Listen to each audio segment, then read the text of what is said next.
Okay, so the premise of Vicious involves a strange box and three demands. What inspired this idea?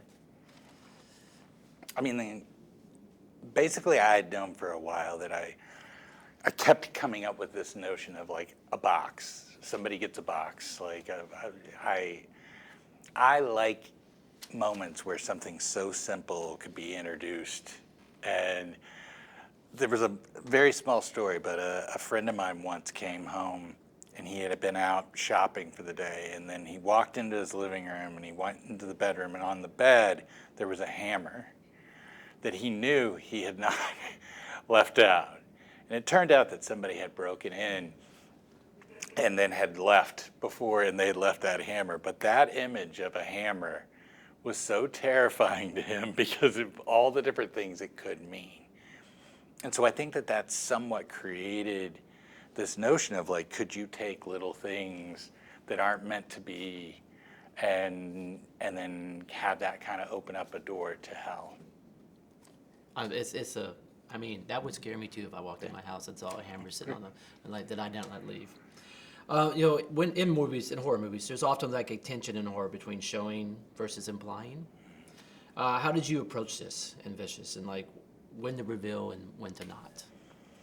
I mean, it's definitely kind of, a balance. And I think I look as my career has progressed, I think for me, it has always been mostly, you want to keep as much behind the door, so to speak, as possible. Like, I think that is the essence of horror is, there's a knock, there's something, you hear something in the shadows. It's like, what is out there that could get me is horror in itself.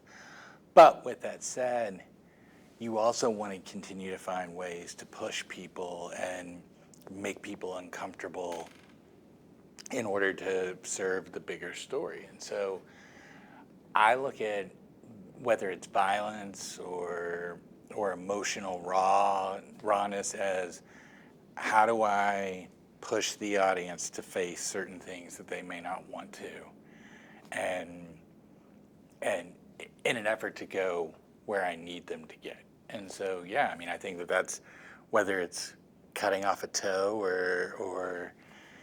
or facing, a dead member of your family, I want to try to push people to go places that they don't always want to go.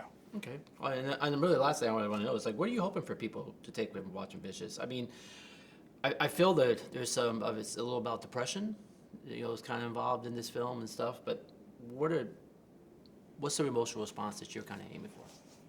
I think that a lot of the movie to me is about dealing with those relationships that are really harmful, like whether that's to yourself or to your coworkers or your boss, and these relationships that trap people, and so a lot of this movie is kind of about that, and it's about the weights that we put on ourselves. And so I guess it's not necessarily that you're ever going to win against these things, but like that you have to keep going, and that's the only real way that you'll keep staying alive. Well, I appreciate it. Thank you for your time. Yeah, thank you.